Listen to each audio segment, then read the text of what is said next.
Okay, I got the screen on, so I can at least see you whenever we go on. Alright, guys. Hopefully this fixed it. So,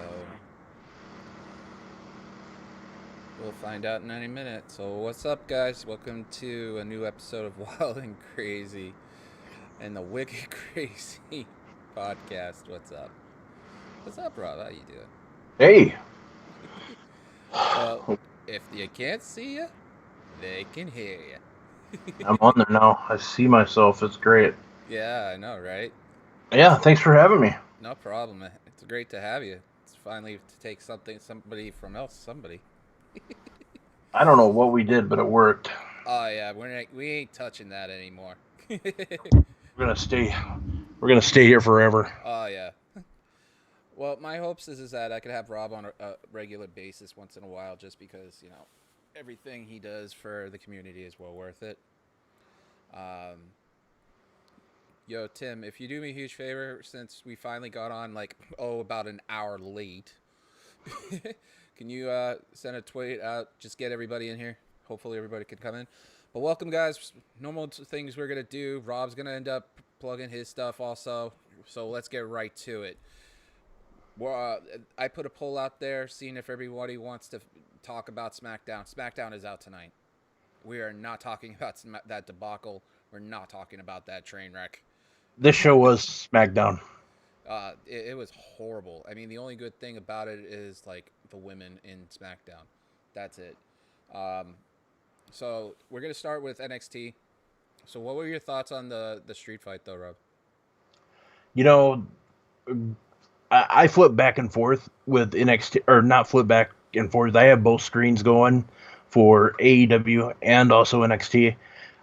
That street match, I had my focus the entire time on that match. I was I enjoyed it. It's actually probably the best match I've seen with Mia Yim. I loved it. Candace was great, and overall it was fantastic. I thought it was the second best match of the night, in my opinion. Yeah, commentary said at one point there was an IKEA underneath the ring. Uh, they were swinging kendo sticks like they were no tomorrow, like they're bats. The sound was deafening. Mia was bringing tables out. The PC crowd was yelling they want tables. It was kind of like a throwback to, pardon the pun, to about the whole Dudleys with the tables. Yeah, Yeah. But Candace hit us a drop kick, and Mia's momentum just comes to a halt. When Mia pulled that table, if you remember, they were talking about how it was kind of like a Gargano thing about the whole promos. I can see that definitely. And Candace, I've been following for probably 2 or 3 years before she went to NXT. So I've seen a lot of her matches, and she's always impressed me. So I like when I watch a match with her, I'm never gonna be like, well, I hope she brings it tonight. I know she brings it every match that she has, and this was Mia Yim's best match that I've seen her in my opinion. What did you think about the throw into the crowd where there's supposed to be social distancing and masks at that point? Um, it's the whole social distancing in Florida right now. Um, it's very aggravating. Just seeing it. Um, I know everybody's different, um, and it's one of those things. I just want. I wish they were more careful, but it also ties into other things. I love Ric Flair, but I don't want him. I don't want him at the Performance Center. But if that's something he wants to do and he's signing up for it and he's good for it, that's up to him. So I just it's one of those things where it is what it is. So if I was probably in charge, it would I would probably be doing it too. So I get it, but I don't like it type thing. So Yeah, the spot where Candace is trying to do a suplex yeah, to the and put her through the table or the concrete, and the drop kick through it was pretty interesting. Um, Candace with the steel chair angling it on Mia's ribs after that spot was really hardcore to see. It looked really painful too, just because the angle was getting it in between each rib. Yeah. But the brass knuckles kind of thing was, you have to think about it, was kind of like a tribute to Regal a little bit. They even said it on commentary at some points. Yeah. No, it was good. Yeah, it ends up with Candice winning after doing a swinging neck breaker and right all the pile of tables and stuff. Um, what did you think about Henry's comments about the match? Because they were doing legends halfway through the match for NXT on night 2. You know, I it didn't the comments didn't really they didn't do anything for me personally. It was I when it comes to the commentary, it sucks to say this, but I've tuned it out so much. Um and I blame Jerry Lawler for that. But I it I and plus, like I said, I have both going on, so are both AEW and NXT going. So sometimes I don't hear everything, but I did hear that, and it it didn't do one thing or another for me. Like it just one ear out the other. Yeah, there were some matches this week. It was just like a page turner. Like the whole SmackDown thing is literally isn't something where people are just going to bypass and pray to God Friday they fix it.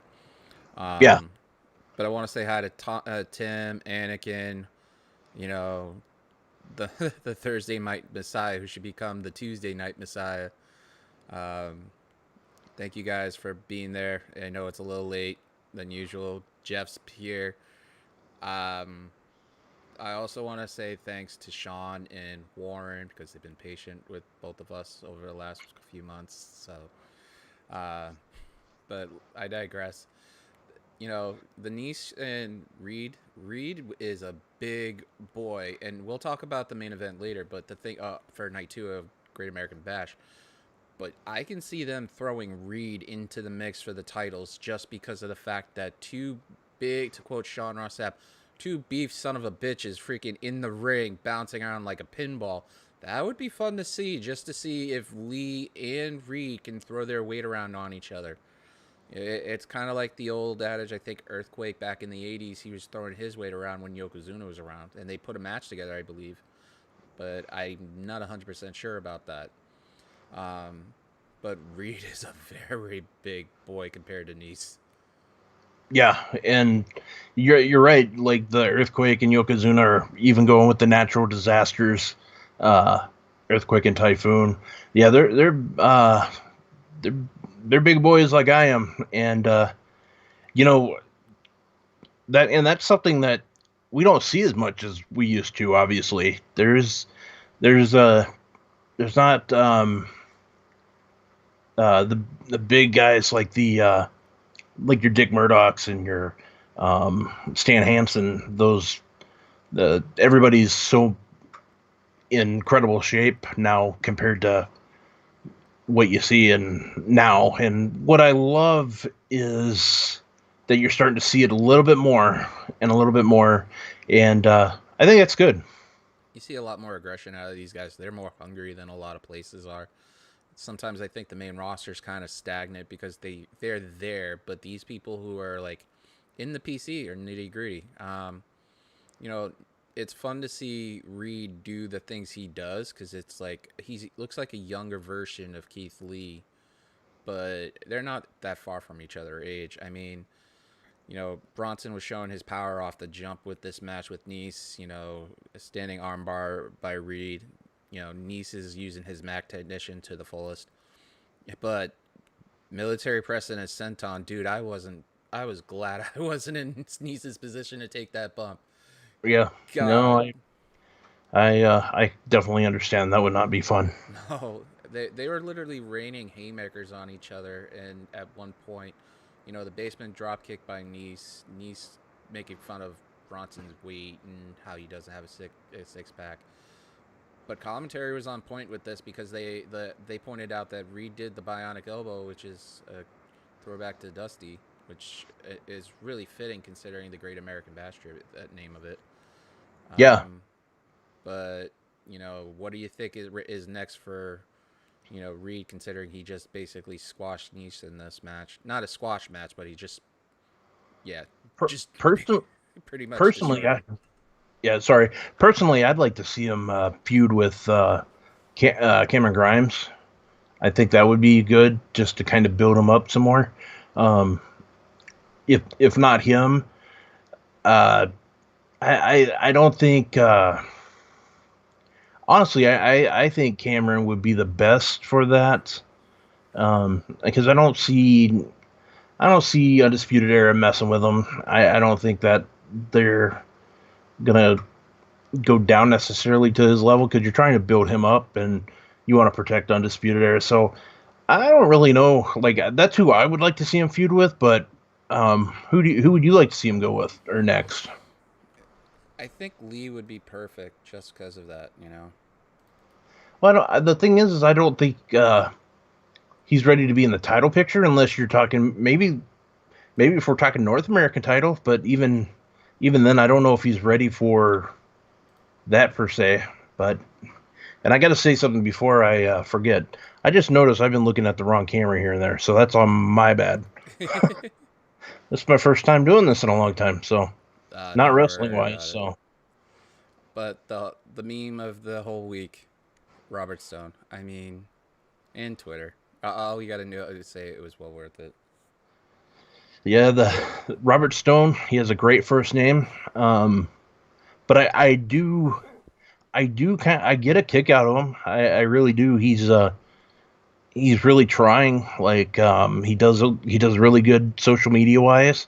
He's not Stokely or by any means, but he's trying. I watched a video on Twitter the other day that he had his I think it was his two boys on there, and like it just made he was selling, and I really I like what they're doing with him, and and this is kind of going back on the a lot of people are talking about AEW, but I want to see more managers in the WWE.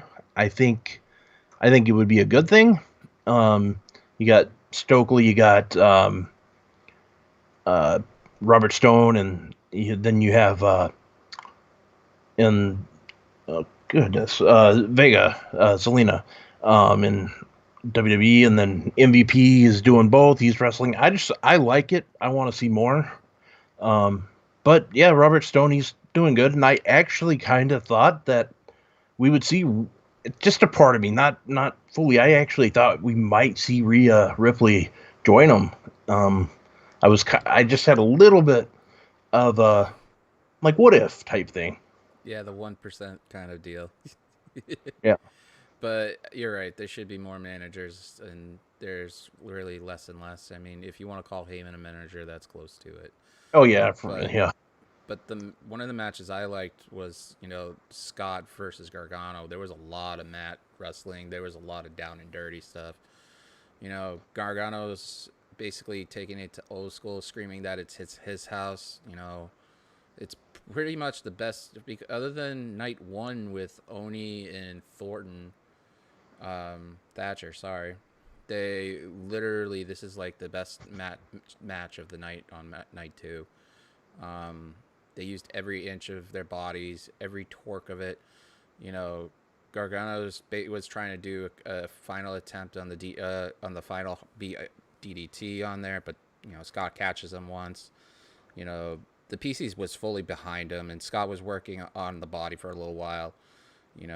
They were literally, you see Scott kicking up on everything. It was like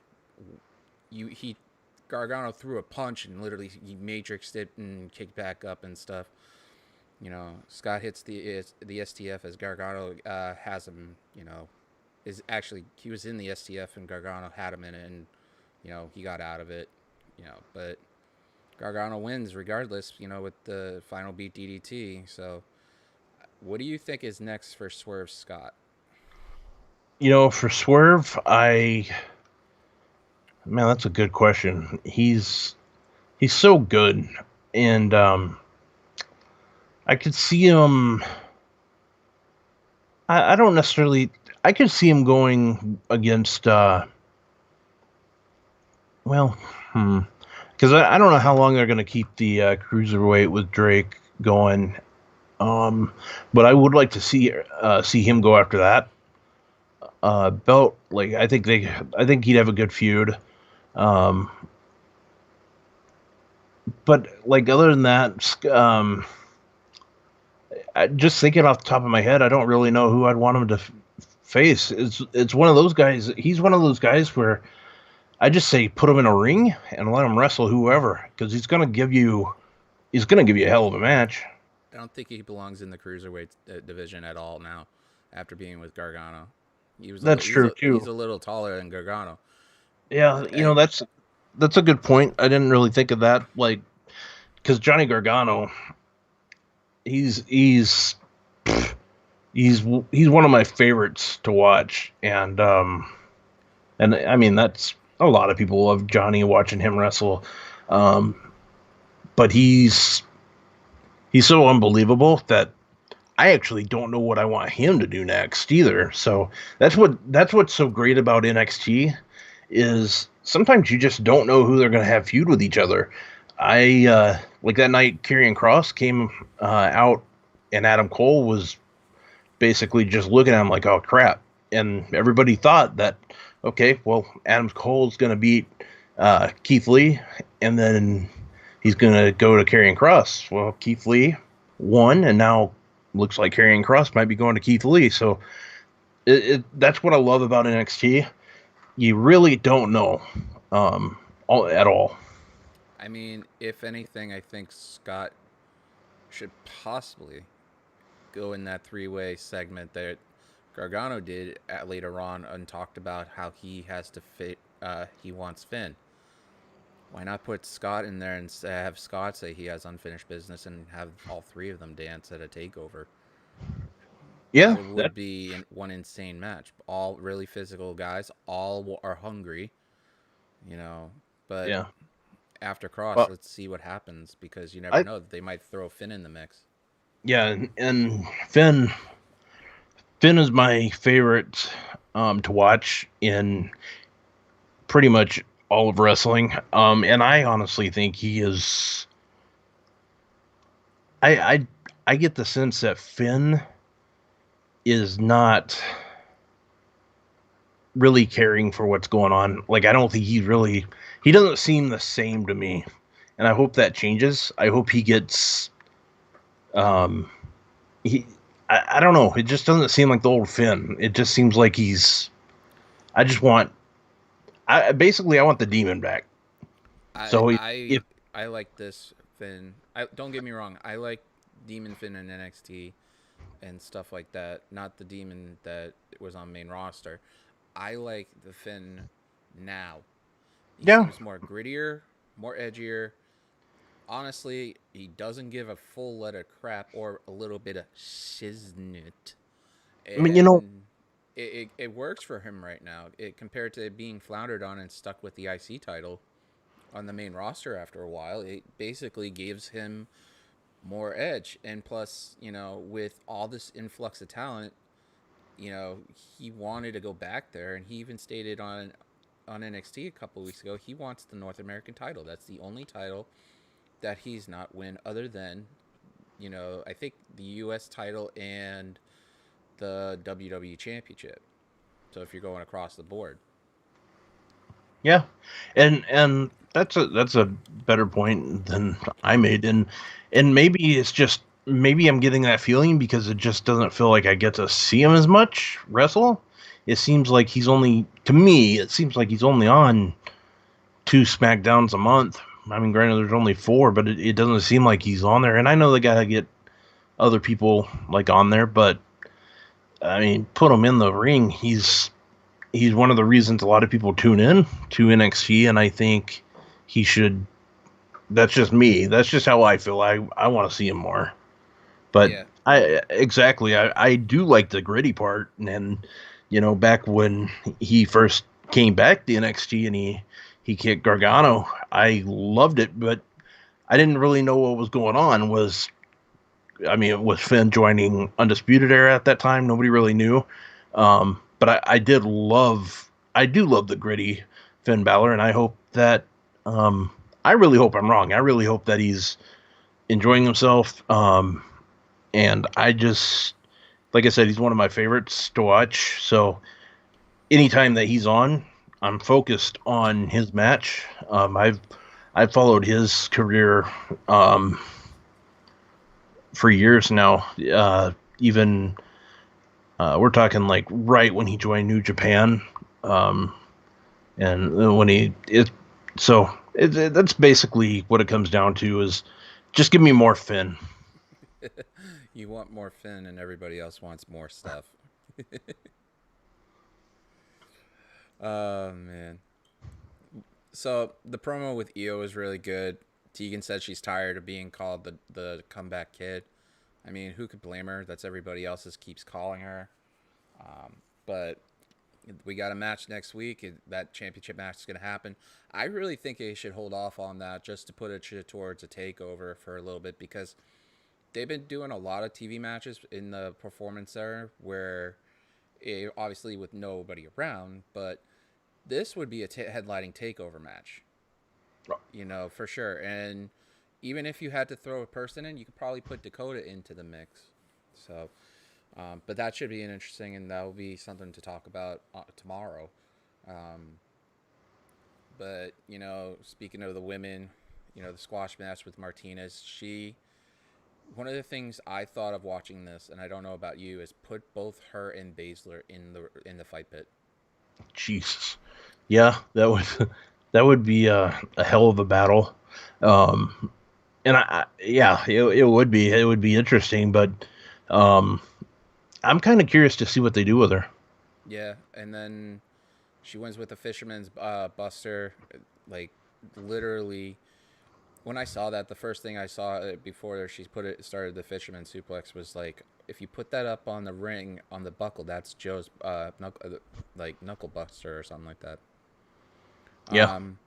Priest basically called Grimes a biatch, pretty much in a promo. But let's just say this much: I have so much to talk about this main event. Oh my god. They could have gone, if they made this match into an Iron Man match, I would have just stuck over there. Cole, 400 days. I think the next closest on the roster, that was Becky. I think Becky was at 412, 420, 425 right up there before she gave Asuka the belt. Mm-hmm. I was hoping, because of past shows, about the hype of some of these matches, because if they build it up so hype, the whole thing of it falling apart,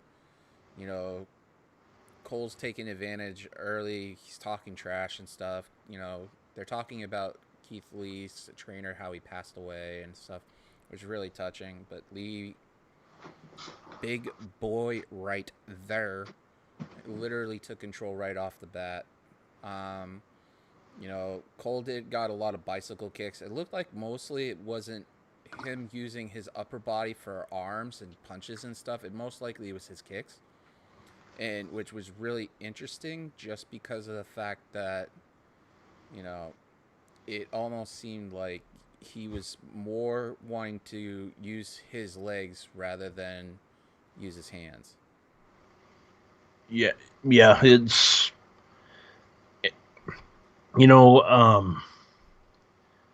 that match, like the psychology that they put into that match. Insane. Oh, it definitely was, and um, I don't know how it's possible, but they actually. I shouldn't say I don't know how it's possible. It doesn't surprise me that they exceeded my expectations. Adam Cole does that every time he's in a ring. Um, and there's a reason. Now, granted, I know a lot of people will say the Pro Wrestling Illustrated Top Wrestler of the Year is basically a marketing thing where whoever will pay to get him on there type thing. But in my opinion, there's a reason why he's number one. He's by far my favorite wrestler to watch, to see what he's going to do next. He's always outdoing himself, I think. And that's what's so cool about him and Keith Lee in this match. I was not expecting Keith Lee to win. And the reason why is because I don't know what they're planning on doing with Adam Cole. and I think, well, everybody has that opinion right now. Nobody really knows. Is he gonna get back in the title hunt with NXT? I would assume so. But with Keith Lee, he exceeded my expectations as well, and I was kind of concerned because after the Royal Rumble, it kind of that train kind of slowed down, but he went back at it, and they gave us a hell of a match. I don't even like I have my own kind of rating skills when I look at matches, and that's actually one of the higher NXT matches I've ever like rated in my personal ratings. And I, whenever that happens, I you can't ask for more. You can't ask much more. I think NXT this year has, out of, if you had to rate an entire year, we're in July, we're going into August in a couple of weeks. NXT, out of the top 10 matches of the year, they have 6. So to me, and we'll keep talking about this match, and everybody in the chat, if you want to agree with me on this, this is great. NXT is the A show. There's no, if you can pull 6 amazing matches, I get a lot of people are saying that they're starting to become like the main roster, but you have, since January, 6 A plus matches. You have Sasha and Io, you have Thatcher and Riddle, which was like off the charts. You have this one with Cole and Lee. You have the triple threat match a week ago. There's 4 right there. You know, Yeah, I'm not wearing a Ray Allen jersey. It's Kevin Garnett, by the way. And you know, there's a toss up between 2 matches that you could put either 6 or 7. But yeah. it's insane that the main roster has maybe 1 or 2 on that top 10 list here. And this does not include, and by all means, this is not including AEW right now. Oh yeah. I mean, yeah, definitely excluding AEW, because the one thing I was gonna say is AEW. Even though I don't always buy into the hype, they put on excellent shows. But if we're just going straight WWE, I would say they, what you said, probably 7 out of 10 of the matches. I know, and I know a lot of people don't like talking about the cinematic matches. Personally, the AJ and Undertaker was one of my favorites of the year. Yeah. Um, and then you the even I really liked the greatest match ever. Like I really enjoyed that from that standpoint. But no, I agree with you, and I think that's why you hear so many guys like Triple H said in an interview recently. I think it might have been on a conference call. I'm not really sure, but he talked about how everybody goes to him and says they want to perform on NXT.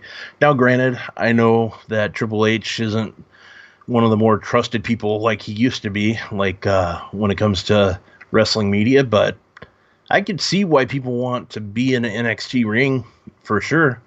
Um, I, I, they have the best matches because they get the most time, and they don't have to. They follow their story, but they get leeway, and the main rosters, they don't get that, which we know they don't get that option.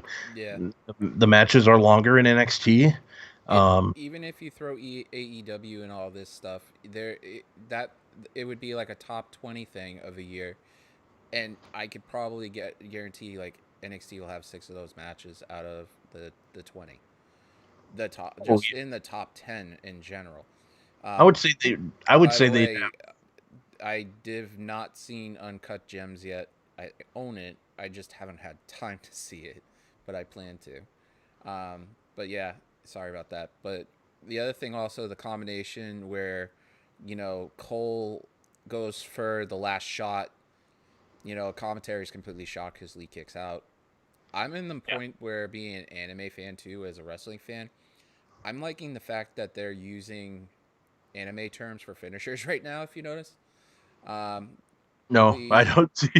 I don't follow. I don't watch anime, so I don't have really any idea. I Well, know a couple of them, but yeah, I know what In you're saying. Dragon Ball, yeah, in Dragon Ball, the spirit bomb in Japanese is called the Genki Dama, which Okay. means last resort, and then them naming Lee's finisher, the Spirit Bomb. I want to put a petition that says, can we just put it the Japanese name and call it the Genki Dama?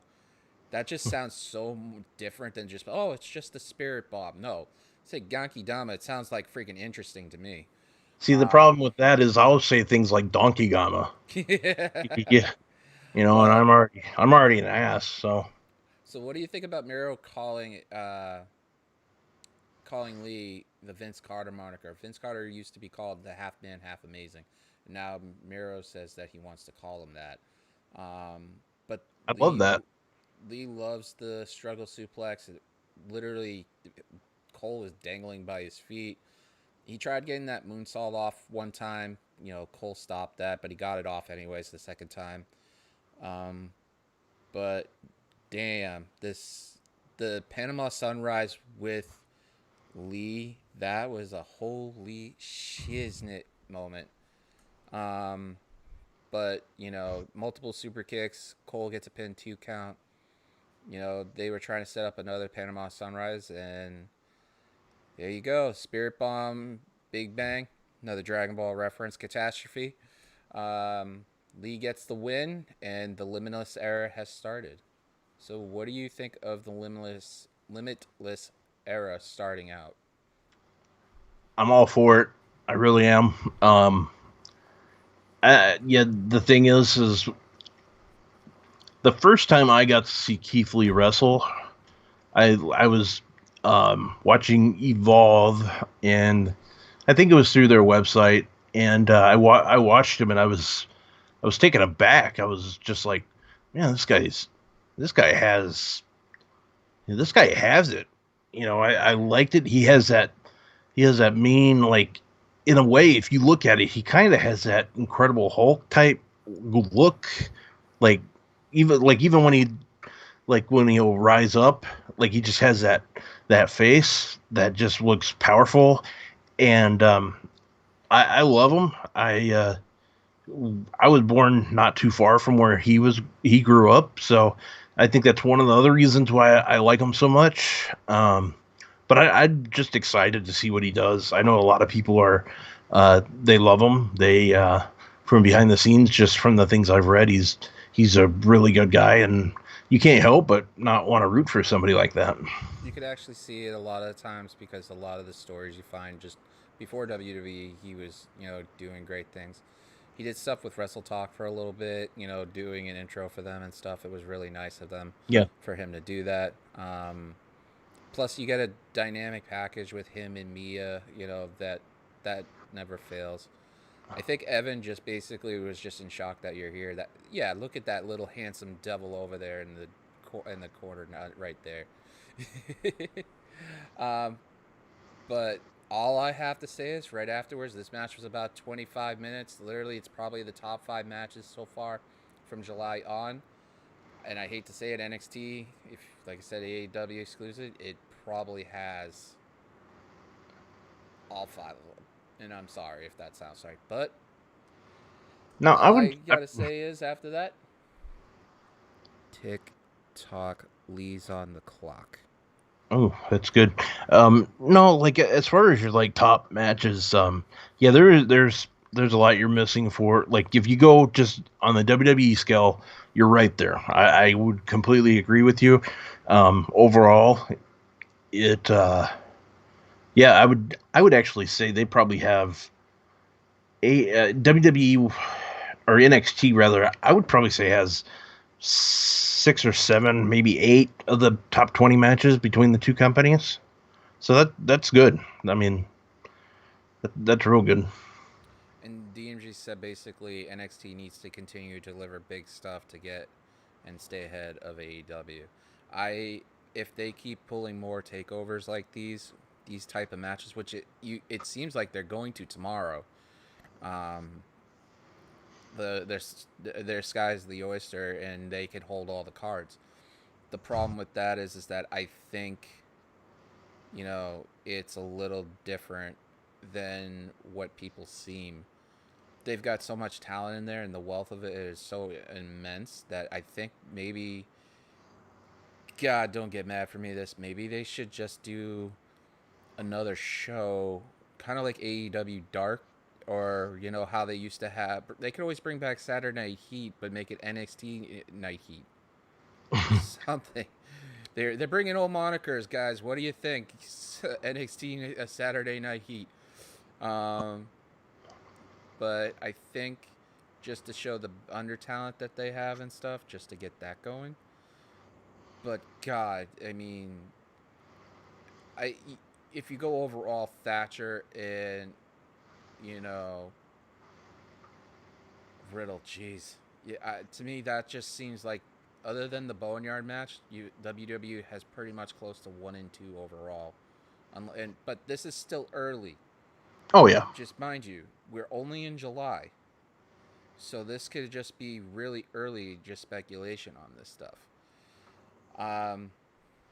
We're gonna save you guys from SmackDown. The only good thing, to me at least, when I was watching it a little bit at work and everything, just perusing through the shorts, was just the women's match, and that was it. It god awful. Bull. Yeah. If we go back to like the whole Hardy thing, you're gonna see me being upset for the rest of the night. Yeah, I'll just say this about SmackDown. It was. I've said this once before. It was probably about a month ago. That last month I said that's the worst. Whatever, and I can't even remember what episode it was because I just completely forgot it, which I wanted to do. I said that was the worst SmackDown of the Fox era. No, this one from this Friday is officially the worst, and I don't know if they can outdo it. If they want to try to make the next one as bad as this one, I don't think it's possible. And that I don't get that at all. If anything, from a standpoint, more people see SmackDown because it's on over the air, on basic over the air channels, so more people are going to get eyes on it. I don't know how they book it that way. Like I think it was pure garbage. It was, and it's hard for me to say that about shows because I don't know what the hell they were doing. I don't think they know what the hell they were doing. That's how bad it was. If you have your quote unquote developmental, as your B is supposed to be, not your A show, and you have your quote unquote B show tank like that, let's all agree on this, after a good solid 2 months of matches and a good 2 solid months of really good things happening, granted COVID happened, but I'm not going to excuse it for COVID, you're throwing in the tower on this and you're relying on this. Granted, the roster's short. Come on, man. It's just got to be something different. God. It has me going. And I promised I wouldn't rant tonight because of all the problems we had. Nonetheless, MVP started with Raw. What do you think about the whole Ziggler angle where he's like saying, I'm owed all this? I think personally Drew would have made it to WWE regardless of anything just because of his talent alone after going through what he did in Evolve and also what he did in Impact and stuff. Just, all that hard work he put in and stuff. Dolph stating that he called him up. He's the reason why he's the champion and stuff like that. But the mayor of Claymore Country comes out and says, you used me, you used Otis, you used Mandy. So what do you think the stipulation might be? Honestly, on the stipulation, I have no idea, but I will say this. I thought we were actually going to have like a really great Raw, just the way it started out, just with Drew just smacking Ziggler, and then he kind of just faked out MVP. I was thinking, I'm like, I loved that. I thought it was great. I think we all know that there's no way McIntyre's gonna drop this belt to Dolph Ziggler, but I want to say this about Dolph. Dolph Ziggler is one of the most, and I know a lot of people will disagree with us, but I think he's one of the most underappreciated wrestlers um, that we've seen. And the reason I say that is I sometimes wonder if it's one of those things where he'll go do what he's asked, but he gets his ass kicked a lot, and I think he's great like at doing that. Um, I know I can handle him a lot better people than people give him. People are pretty much all over him and Baron Corbin. Ziggler, I don't know if it's because I think he's hilarious on social media or what, but I always root for the guy in a way. Like I know he's not going to win the title against Drew, but I want to see what he does. I guess I'm one of the very few that you'll see say that about Dolph Ziggler, and that's too bad because I think he's underappreciated. Believe it or not, I know. Um, I doubt Sean would agree with me on that, but I'm going with it. I like him, and yeah. You never know. Sean might pop in and start saying stuff like that to you. But anyways, Drew is a good representation of how hard work and dedication can get to you. Um, he basically said to Ziggler he's going to destroy him. Says he needs to little action and he knocks his head off. The chat scene is basically saying, Cesaro and Ziggler should be doing some things other places. So, other than that, by the way, Anakin is a mod, so be kind, please. It's like someone saying for a fine wine, please try the wine, please. Other than that, you got the jealousy that's all over Zelina's face, not being the center of attention in these promos, is funny as hell. Like Charlie is amazing in this. The whole last couple of weeks with Garza and everybody screaming on Twitter and stuff like that, he's engaged. But it's a storyline that they're playing out. It's just something fun.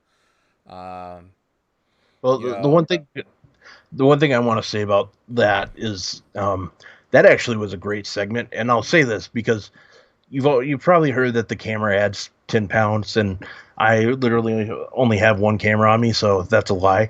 But one thing that I absolutely love about about the Rose last night is it gives guys like me a we we get we get that little bit of belief.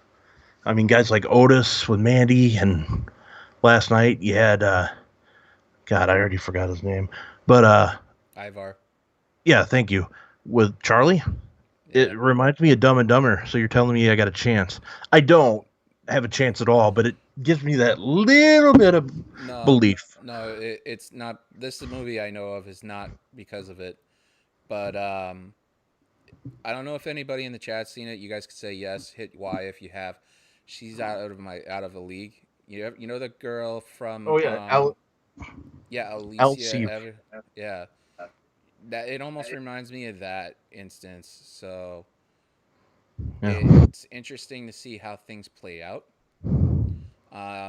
Ivar being the ladies' man, that'd be great. I know if you put Ivar in any situation, if he was just doing this by himself, it would be insane. But Yeah, that's just pure comedy for us or for wrestling fans, and it just I like it for obvious reasons because I'm a big guy, and it's just it's funny to me. I know it's not like completely serious. It's just comical it's comical for a lot of people. I think I get a kick out of it a little bit more because I relate to it. So well, I've off. You know who I'm with, so you've seen pictures and stuff, and I feel blessed. I feel like a lucky guy. I don't. I made promise, and you've me talked about this person, and I keep that side of this on the show off the table. Have you ever met my girlfriend? No, but I will say this much. You didn't get that, did you? Yeah, I did. Okay. But I can say this, that I am fully blessed, and I am very appreciative of everything that I have. And I've stated to you, I've stated to close friends, a few people in the community, that I have gone through hell, and everybody knows that.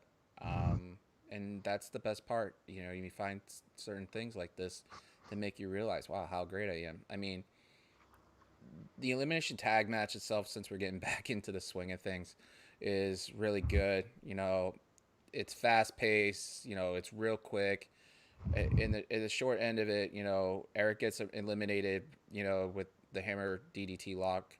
Um, Now we have Goldberg chants in the chat. Oh God, here we go. Um, the the thing also that was interesting was is that they were playing off like Garza and Andrade, you know, saving each other's. The whole springboard by Ivar, you know, and getting pushed away, you know, it kind of was fun. This match was really interesting, and you know, with the eliminations being completely different, you had Andrade hitting his finisher, the hammer DDT, on Eric, and then you know that roundhouse kick. God, that was a beautiful kick that ended up getting hit right there for Andrade. That Ivar swung that full force, and that was great. Um, you know, like I said, the springboard elbow that you know he throws Garza away and stuff like that. But the power bomb by a small guy on Ivar gets them the win. So, do you think what's next is Profits, Garza, and Andrade, or do you think they're gonna throw the Viking Raiders into that mix? Well, the Viking Raiders, I don't know what the hell's going on. It's let's it's I understand more and more now than ever before why the Revival left. And I am a Revival guy. They are my favorite tag team. And when you see the Viking Raiders By the and you way, see what's what up, they're Warren? doing and you see what they're doing right now, it is heartbreaking to me. They are outstanding, and just seeing what they're doing right now, it aggravates me. As far as like Street Profits and going against Andrade, um, yeah, that's the direction they're going in. I actually think that um, Andrade and they're going to get their titles. They're going to win the titles from Street Profits. It's just going to happen. Yeah, it either that or they're gonna figure something out. Um, the only thing I have to say is welcome back, Bianca. Wow, between that and what happened later on on Raw, it was a fresh. It's basically amazing to have these two individuals back. Bianca mainly because of the fact that if even if they don't have her do singles matches, having her with Ruby for the time being, because you don't know what's up with Liv because of we don't know her health status. We don't know if they don't have anything for her. We don't know anything. It's good to have Bianca there with Ruby for the time being as a tag team, for even if it's for a little while to feud with the Iconics. But Ruby with the standing STO, Royce kicks out. Tagged by Kay. Kay goes in for the pin, and it's a 2 count. They isolated Ruby for the half of it. Shows why they're former tag champions. Royce with a spinning kick, and Bianca comes in. Yeah, when I saw Bianca on my TV, I actually said, "About damn time." Thank you. That was a that was the best part of Raw, to be honest with you. Her showing up and Shayna. Um, I'm glad to see. I'm glad to see them both back. But yeah, Bianca being back is good.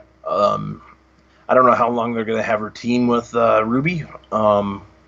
But hey, whatever gets her on TV, I'm okay with. Yeah, and it's really worth it too because it's a fresh. It's like I said, it's a fresh of breath air, whatever the hell it is. I'm tired, man.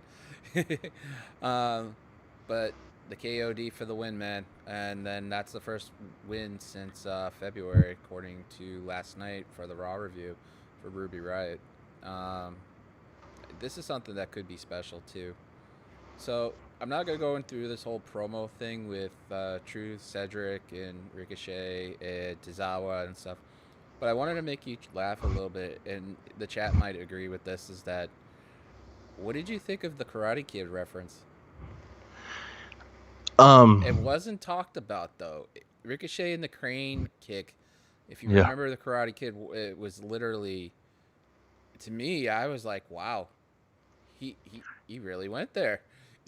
It I I saw it and I didn't think much of it because what honestly happened was I was thinking Ricochet's on my TV and it's Monday night. Thank you. I might not like what he's doing, which I don't like. In my opinion, Ricochet could be if he had the skills on the mic, he would be the biggest star WWE has, in my opinion. He has it all. Um, I was just glad he was on my TV. When I saw that, the thing that came to my mind was him and Will Ospreay. I'm like, look at he's doing this, and it's not a big deal, but that's what came to my mind. I'm like, I just watched just 2 days ago, or 3 or 4 days ago, actually, um, with my nephew. I watched one of their matches from I think it was Battle of Los Angeles. I think that's what I watched. But just seeing those two go at it, and then seeing Ricochet, what's going on now, it's frustrating, which is a common term. And the thing is I'm at the point now where I just want them on TV. Just just get them better, or just give them TV time. Hopefully the other things will work out because I think he honestly could be the biggest star um, for the WWE, and I think we all agree they need it. Will he be it? Probably not. But I just get him on my TV. That's all I want. Yeah, and the interesting thing is that having Ricochet on gives them gives them a versatility to do stuff. Now, I said this previously, and I'm going to state this, and I don't know if anybody will hate me on this. I really don't matter. His girl's in NXT, right? Kaden Carazaro. Yeah, yeah, Casey. Yeah. Wouldn't it be right to have her come up? And we were talking about managers. Let her be a manager if they have nothing long term for her. Be Well, Ricochet's manager. I mean, that could which be a good idea. it'd definitely be an idea. The only thing is I don't know how her mic skills would be. That's the biggest. That's the biggest thing that held Ricochet back was the mic skills. And if you're just going to give him another, and I'm just saying, I don't know what her mic skills are. I've seen her do a couple of promos, but the last thing you need to do is give Ricochet a person cutting promos that is not good. That's why I really want him out of everybody to be with MVP. That's who I want with MVP more than Bobby Lashley. Because I would love to see that. That's what I want, but I don't get what I want. Did you see the stat about R-Truth, though? R-Truth has won the 24/7 title more times, double the times Ric Flair and John Cena have won major titles. I'm talking about heavyweight championship titles. He has had that title. I know it's a joke title. Don't get me on the Gronk stuff because I already expelled that demon 37 times. This is the 37th time he's had that title. It But Sean's right. If they put the belt on Baszler, she will become a wrecking ball, and that's just, you know. But this promo with Baszler was really good after Truth flipped the mic around. That was fun. And just said she basically called out the entire locker room saying they're all weak. So you kind of can't not agree with that at this moment with the latter half of the roster, but bringing Bianca back and Shayna back makes it a little bit stronger. Yeah, that was good. Now, somebody in chat will probably know. Night Tim, Was by the way. that was I always call him Stokely, but was he one of the guys that she went after? Because I didn't catch all of it. So if somebody knows, let me know. But I love that, and I loved Tozawa's reaction, just kind of slowly get in the ring and then slowly get out, and then R-Truth just saying, "I'm out," you know. So I enjoyed that, and she just looked at him, and I agree with what you said. If she wins the title, she'd be just able to do what. I think I Just wore the wrong jersey today, but because everybody's talking ever since I mentioned the whole Gronk thing, now I got Gronk going down the whole chat for the most part. Um, well, being a Minnesota boy, I actually like the KG jersey. So yeah, I see like Murphy and Black going on over and over again, and it needs to stop. The match ends in a DQ, but you know the whole Owens coming out with the eye patch reference, and you know which one I'm talking about. Jean Paul Lafayette. yeah, Hopefully I didn't botch that, but he kept repeating an eye John, for an eye, an eye yeah, for an eye in John, this. yeah, Jean Pierre, Yeah. yeah, So that was I, yeah. When he said that, I that actually is probably my favorite moment of Raw. To be honest with you, oh, we got a uh, special guest in the chat, my friend. Can you guess who? Sean. Yes. Hey, Sean. uh, he already said, but that you would probably call him out. So if you watch the later of the show, you may want to do that. All right, thanks, bud. So But the one thing is, you just mentioned that they've wrestled a lot. I thought I had it written down. They've, I think, wrestled at least 10 or 11 times this year on TV. I was trying to find it, but I know Sean even put it in his stats on Select. But those two have wrestled, I know, at least 9 times, and I think Sean even said it was either 9, 10, or 11. But they've wrestled a way too lot. much. Yeah. But it's one of those things. I'll still take it. I mean, the next match was it. It it was just basically a continuation from Murphy and Black, but the ring was basically surrounded like piranhas, and just to cut it short, just because, with everything going on, we still have more to go. Owens gets the stunner, and everybody was on the ramp much. Flair comes in. Why are they bringing him here? Yeah, like I said earlier, it's I don't like it, but if he the thing is I mean, obviously it's on WWE. Like, they don't have to bring him in, but they are. And then that's also up to him too. Like, if that's what he wants to do, if he feels comfortable enough to be in Orlando, so be it. It's not my call, but I mean, it's obviously up to him and WWE. And like I said, it's easy for me to say if I'm WWE, I'm going to write him off, but or not write him off, but you know what I mean. I'm not going to use him during this.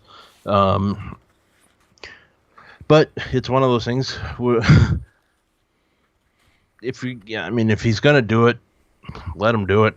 I mean, that's up to him, you know. Yeah, but it also doesn't make any sense. No, it doesn't. But and the thing is what's bothering is everybody is we all know where it's leading to.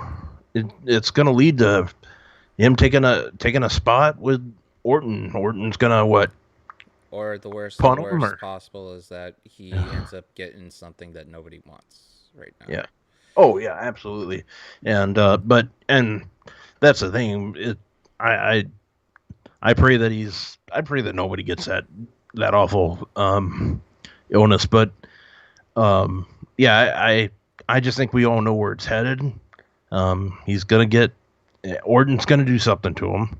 RKO maybe if he's cleared to do that, something's gonna happen to him. But um, yeah, Yeah, the whole promo back to promo with Flair and Orton.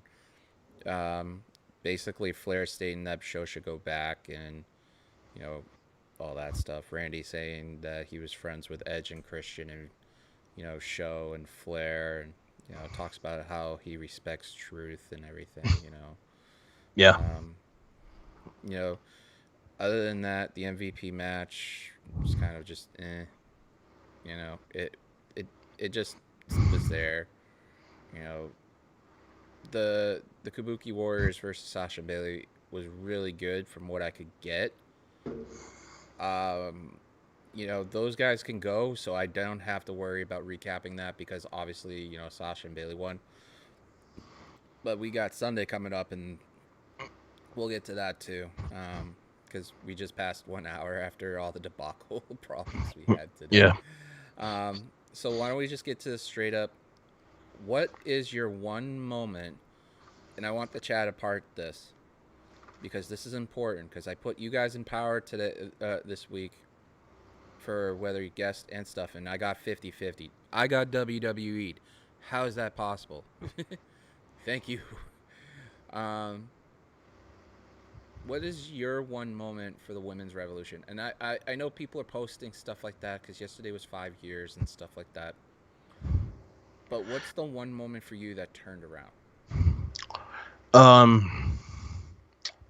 Even the chat, give us your one moment too. For me, it was the moment that Charlotte Becky came out. That's what did it for me. But I'm cheating here. What really put me over for all of it, and actually I'm going to change my answer. This is number one.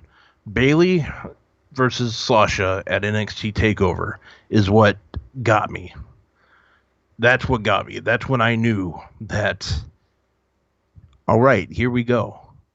Things are different. It's no longer divas. That's when it really hit me. When I got to watch that match, Bailey versus Sasha, that was one of the best matches that I've seen. And I'm not just saying like same gender. That match is still one of my favorite takeover matches, for sure. And that honestly is what did it. That match. Everybody's going to be upset with me. I'll just say this. Punk's promo when he did his bite bomb, there was another one 4 months later. Give or take 4 or 5 months, right? This promo, to me, is when the women's movement went into full gear. Now, I'm not going to say straight out that this one moment did it, and then we're here where we are. Punk's pipe bomb changed the complexion of wrestling as we knew it at that point, and it became the way it is now. We have people from the past. We have like Cool, Trish Stratus, stuff like that. They all brought it up to this way. They all shaped it this way. But nobody can lace up my Chuck Taylors. AJ's pipe bomb. Oh yeah, that's definitely a moment. Word, she shredded every women's talent in that locker room at that point. You have people who, other than Eva Marie and JoJo, are bona fide Hall of Famers in the WWE at some point. The Bellas are now, yes. So, me and a buddy of mine were watching it because I was thinking about this. Everything she said is true. Thank you, DMGC, for pointing that out. I thought it was a few months when I was looking back at this stuff. Everything she said is true. She worked hard for that title. Granted, it's not as the greatest the titles that they have now, but at that point, she was the top women's talent in WWE.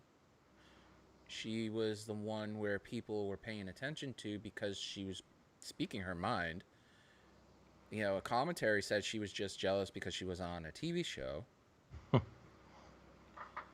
But the best line out of it is none of them could work as hard as she could. She was the first one to leave and the first one to go. And none of them could lace their Chuck Taylors.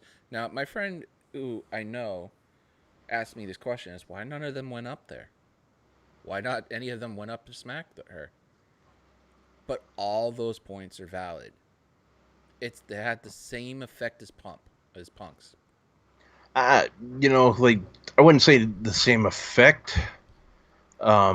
Because I'm talking about like for the women themselves. okay, I'll give you that, but for sure. But yeah, no, I'll agree with you there for on the women's standpoint for sure. I mean, it makes more sense that AJ, as much as people are going to point it out that she was only there for a short time, Caitlyn was only there for a short time and stuff. But to me, that promo set the standard for promos in women. And now Charlotte, the 4 horsewomen, the Sasha and Bayley match, I fully agree with you match-wise. But the one moment that a lot of people talk about to this day, other than Punk, is his wife's pipe bomb. Yeah. If you could cut a promo and referring an old school sneaker brand instead of not being self-indulged garbage, then you could actually do it. Thank you, Joel, for subscribing. Really appreciate it. But it literally that's it for me. That promo from start to finish became nostalgic, and literally she came out all like, yay, rah, rah, rah, and then it turned into that. Yeah. Yep. No, good moments for sure. So we'll get into our picks for basically for Extreme Rules, the whatever show they're gonna call it now. But the one thing I wanted to ask you was, what did you think about the double titles so far? Like, it seems like everybody has a 2-title person so far. I don't have any like. Are you talking like for double titles? Are you talking like Keith Lee, or what are you talking? Sorry, what are you talking about? It seems like the most part, besides Lee, Keith Lee. Let's just keep this real. Keith Lee deserves it. Oh yeah, I'll give you that for sure. But like the women's tags with Sasha and Bayley, and the whole thing with this weekend, which will segue into our picks, which you'll read off. Yeah. How that. I'm fine with it. I really am. I think it's great. I think it adds more to for Bayley, Sasha. I hope that it happens at SummerSlam. I mean, I think we all want that. I honestly think that could main event SummerSlam because it's something that people want. And granted, that's the internet wrestling community who wants it the most. But I mean, come on. I just talked about their takeover match, and if you give those two the opportunity to main event SummerSlam, and then, granted, it's not the same. I get that as it would be in Boston, but dude, I'll still take it. I'm just happy, and if Sean's listening, and I'll plug this coming soon, I am just happy, and I'm gonna point this out. If you ever in the chat, look up Chaotic Wrestling, look up the Boston scene, you'll literally see Mercedes KV run amok. Google it. She's in the WWE. She has blue hair. And all her stands are probably running around wondering what I'm talking about. But you're right. If that match happened, Sasha won the SmackDown title in Boston, the noise would be deafening. And it was literally something I was hoping to see. I can't go to these shows, and I wish I could. And it's not because of money issues or anything, it's health-wise. That it would just make an insane. Now, mind you, I live in Lowell. It's 30 minutes away from Boston. Where I work is 30 minutes away from Boston. No, from where I'm living to my work, but it's another 10 minutes. She wrestled down the street, Rob. That's awesome. And I told you, that like before she even moved to Boston or lived in Boston, she she left Boston, but she left Boston and then she went up to where you were. Yeah, and when she was in Minneapolis for a little while, and it's crazy knowing that just from a standpoint of knowing what she's doing now, knowing that I was at the same independent shows that she was at, and obviously I didn't know her by any means, but hearing her talk about that's kind of cool. And then I know how she talked about being at the Eddie Guerrero tribute show. I was at that show. That was that show was incredibly hard to be there in person, obviously, and I know people watching at home had a hard time too. But hearing her talk about that, I can't imagine what she went through, because Eddie Guerrero was her favorite wrestler, and to be at that show, and I've just always been a big fan of hers since her background like really interests me, and I think part of it's because where she's lived and here, and I just root for her. I mean, I think that's really cool. She grew up in Cambridge, which is a suburb of Boston, which is not that far. But the place down the street is called the Polish Club. You know that link I sent you, and everybody could look it up. She did a I Quit match, and I think with one of the wrestlers there now is in AEW, I believe. I can't remember the top of my name, but her name was Mercedes KV at the time, which is her first name and probably her initials. But I swear to you, that place down there still exists down there, and that match was amazing to watch just from the YouTube standpoint. Now, Chaotic Wrestling is still around. They've had so many great talents go through there, and it's a ridiculous amount of people. Kofi wrestled there. Also, Sasha did. You had like Tommaso Ciampa stop through and on his way around. It's a hotbed. Massachusetts itself is a hotbed with all these wrestling types. Yeah.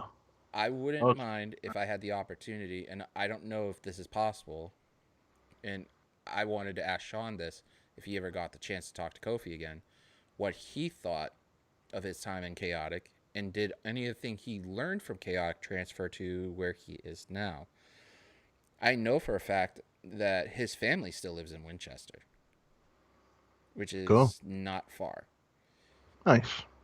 Because when I worked in the location over there, there's family members that go through there to get their services done and stuff like that. Let's just leave it at that. I can't get into specifics.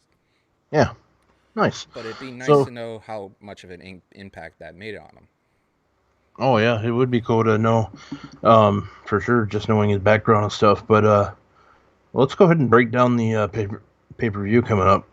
Yeah, considering we're like an hour and 15 minutes plus the whole problematic issues, yes. Yeah.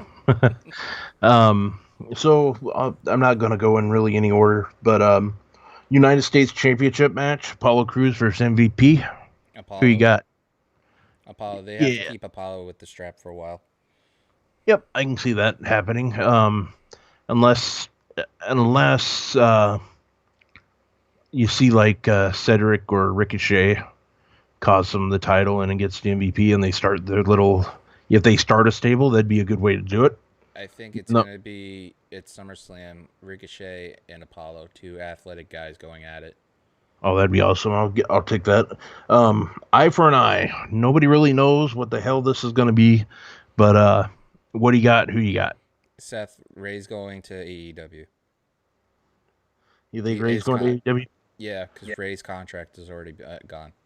Yeah, but I think a lot of, and who knows? I think he'll stay. I think they're gonna That's just me. I think Dominic has a lot to.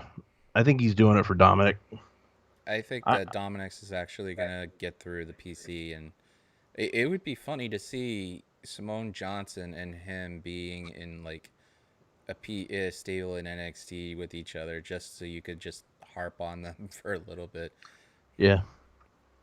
As far as that goes, I I want to go with the upset. I think Rey Mysterio wins it. Now, I did hear today that if if they don't get this going, that somebody, I can't remember who reported it, so forgive me for that, but there's talk that Kevin Owen might take over this match, something like that. I heard.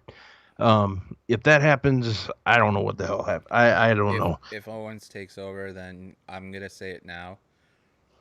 They need to do this match, and I'm talking about this match. If Owens beats Seth, they need to put Owens in the United States title match against Apollo. They hinted at that, and they should have pulled the trigger on that, but they didn't. Yeah. Wyatt Swamp fight, Braun versus Bray, or the Fiend. It's the Wyatt family. I think it is. Isn't it? Bray. It's not the Fiend. It's the Yep, I know. Wyatt I just family. Bray. realized that I just realized that. I Um, I I, I applaud Bray for having multiple personalities in this, but Braun's gonna win, and then SummerSlam, Bray's gonna pull the final gun out of him, and there's your winner at SummerSlam. I'm sorry.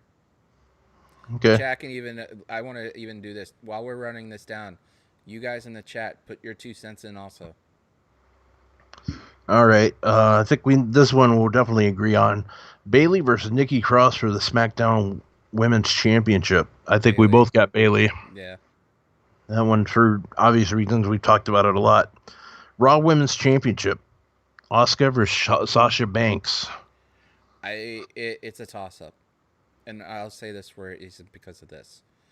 You have Sasha at the top of her game. You have Asuka on the top of it. You have the top two people pretty much doing really good work.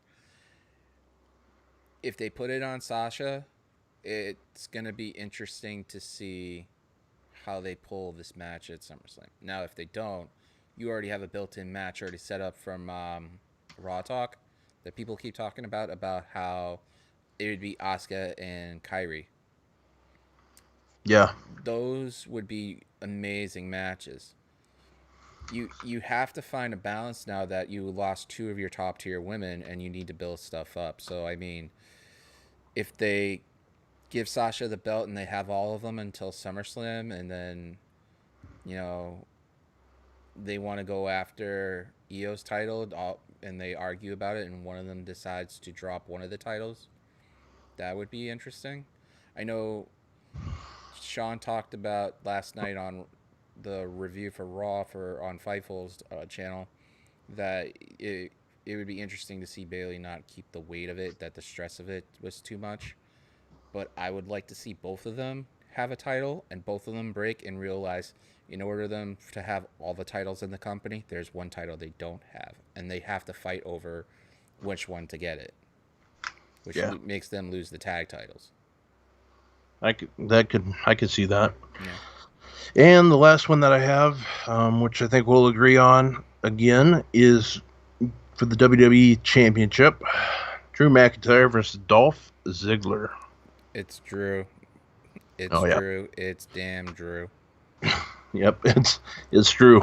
That's all that they have listed right now, unless I missed something from today.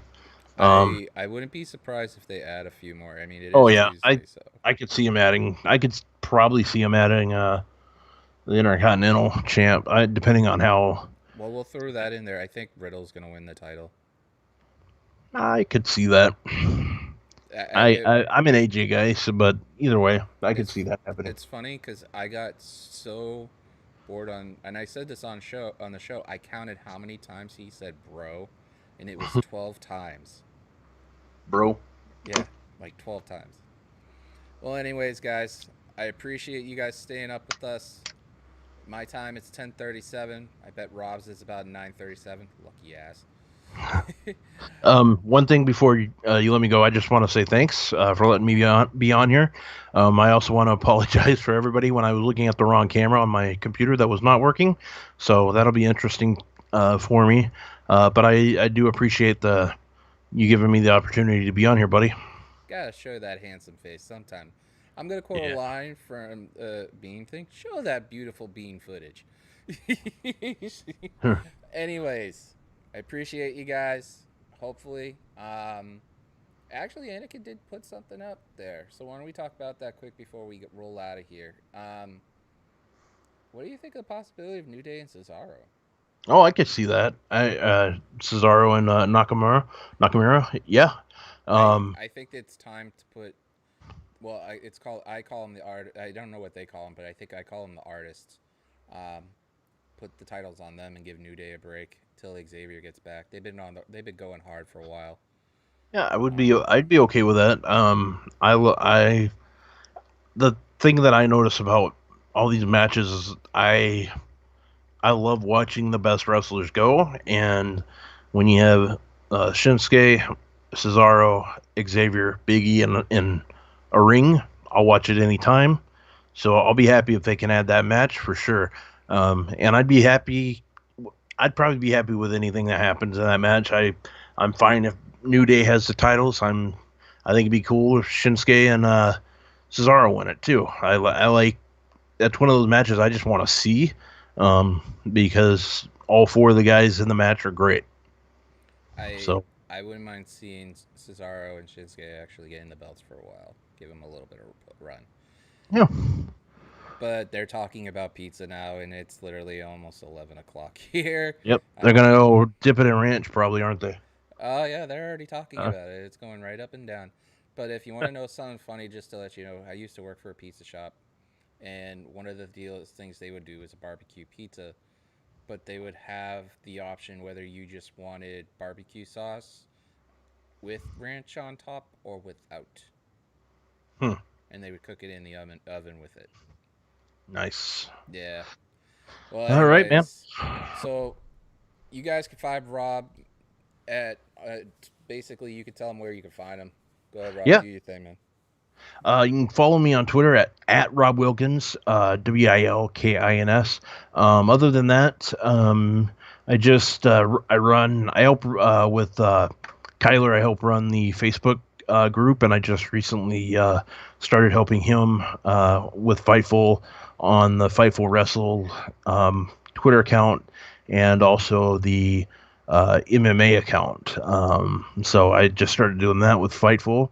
And yeah, so at Rob Wilkins on Twitter, and hopefully Pat will have me back once I learn how to look at a camera. Dude, you're always welcome here. You know that. Anyways, so hit Rob up. He also does some picture stuff for people if you ask him. He might do it for you. Sure, So hit the bell, subscribe. I really appreciate you guys. Rob does too. very much. Thank you. Without you guys, we wouldn't be doing what we're doing. For me, this is a lot of fun. I will say this that today, early in the middle of the day, was very stressful, very strenuous, very sad, and me and my sister will get through it. We'll be fine.